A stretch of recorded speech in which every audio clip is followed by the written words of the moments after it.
Chaque génération, sans doute, se croit vouée à refaire le monde. La mienne sait pourtant qu'elle ne le refera pas. Mais sa tâche est peut-être plus grande.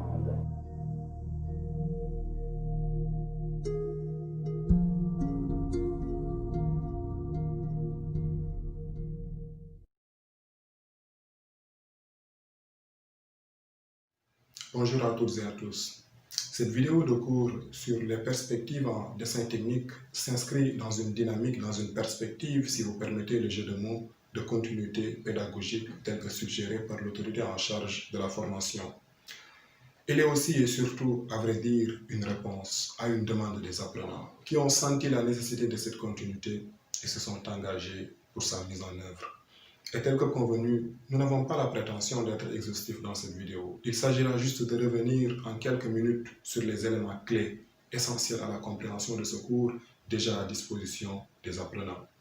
Ainsi, nous allons tour à tour, au travers de 3 points, revenir sur la définition des vues en perspective en dessin technique, ensuite aborder les formes de perspective les plus utilisées et mettre l'accent sur la forme de perspective la plus simple, notamment la perspective cavalière, et enfin terminer par une application du cours qui permettra à l'apprenant d'en saisir la portée globale. Sur ce, je vous souhaite un bon visionnage.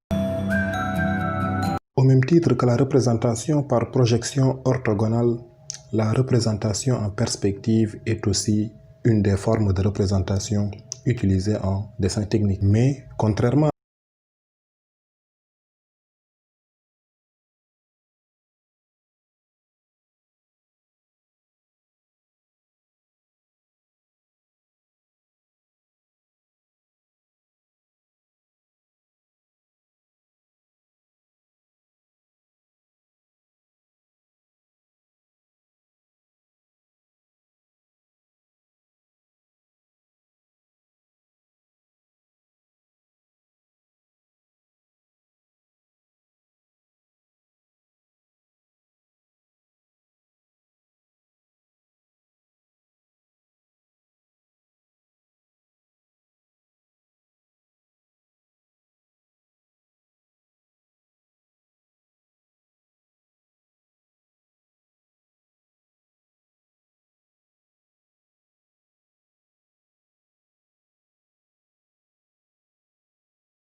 signifie même mesure. Et ici, on affecte à toutes les dimensions parallèles, que l'on voit là, un coefficient de 0,82. Dans la perspective conique, encore appelée perspective avec point de fuite, l'observateur est à une distance finie, c'est-à-dire à une distance bien délimitée à partir de laquelle il observe. Ce point à partir duquel l'observateur observe est appelé point de vue. Et la perspective sera de sorte que toutes les lignes de rappel, comme on le voit ici dans l'écran, vont converger vers ce point de vue. Nous allons maintenant passer à la correction de l'application. Donc ici, nous avons une vue de face de la pièce. Ici, nous avons la vue de droite. Et comme vous le savez, dans la norme européenne, la vue de droite est toujours placée à gauche de la vue de face. Et la perspective devra être réalisée à partir de cette vue. Donc, quelqu'un pourrait se demander l'utilité de la vue de droite. En réalité, cette vue-là, en fait, nous permet de connaître une dimension très intéressante qui est l'épaisseur de la pièce, qui est en fait nécessaire pour pouvoir tracer les fuentes. Donc ici, nous allons commencer à réaliser notre perspective. Maintenant, pour cela, ici, nous avons 3 données essentielles. Donc là, nous avons l'épaisseur qu'on a nommé Y. Là, nous avons alpha qui est l'angle d'inclinaison de nos fuentes et K qui est le coefficient de réduction. En réalité, ce qui donne l'impression d'avoir un objet en 3 dimensions sur un plan 2D, ce sont les fuentes qui donnent cette impression de profondeur-là, comme on l'avait dit précédemment. Donc là, nous allons en fait affecter l'épaisseur au coefficient K de réduction, qu'on a choisi ici égal à 0,5. Donc là, qu'est-ce qu'on va faire? On va d'abord essayer de délimiter l'angle d'inclinaison de nos fuentes. Et là,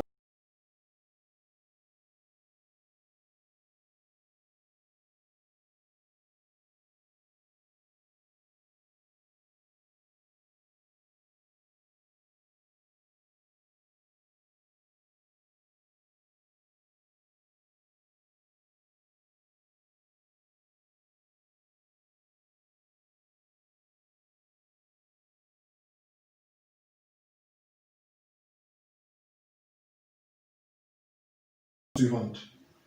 Donc là aussi, je cherche mon angle d'inclinaison qui est là. Là aussi, je cherche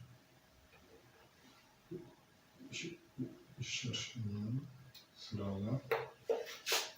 Là aussi, je cherche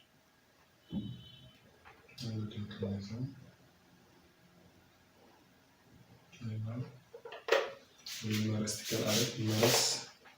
Il me reste l'arête inférieure. Donc, là aussi, je fais la même chose. Je cherche mon angle à 45 degrés. Bon, donc, pour la dernière arête,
aussi, je fais la même chose pour cette arête. Donc, je pose ma règle au niveau de l'arête et je vais faire également de sorte qu'il passe au niveau de mon angle et aussi que ça mesure 7,5. Donc là aussi, je fais la même chose pour cette arête. D'accord. Je vais à ce que aussi ça passe par l'angle et que ça mesure 7,50. Je le fais pour la dernière arête qui est là. Donc aussi, là aussi, je fais de sorte que la fuente passe au niveau de l'angle que j'ai défini tout à l'heure et que également ça ait une mesure de 7,5. Donc là, j'ai déjà défini mes fuentes. Il me reste maintenant juste à les relier pour avoir cette impression de profondeur là et avoir donc une image, en tout cas un objet en 3 dimensions sur un plan 2D. En tout cas, c'est l'impression que j'ai. D'accord.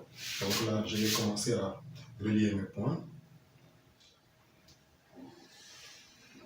Et que tout soit parallèle également pour ne pas fausser cette impression-là.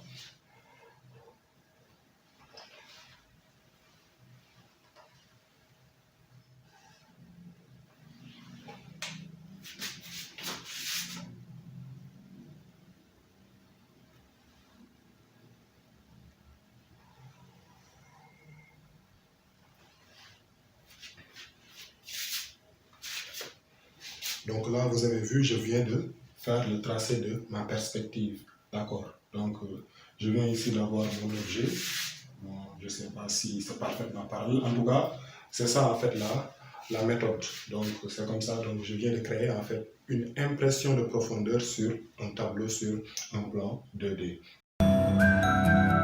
C'était tout pour cette application du cours. Donc, je vous donne rendez-vous pour le prochain chapitre qui devra porter sur les coupes. Sur ce, portez-vous bien.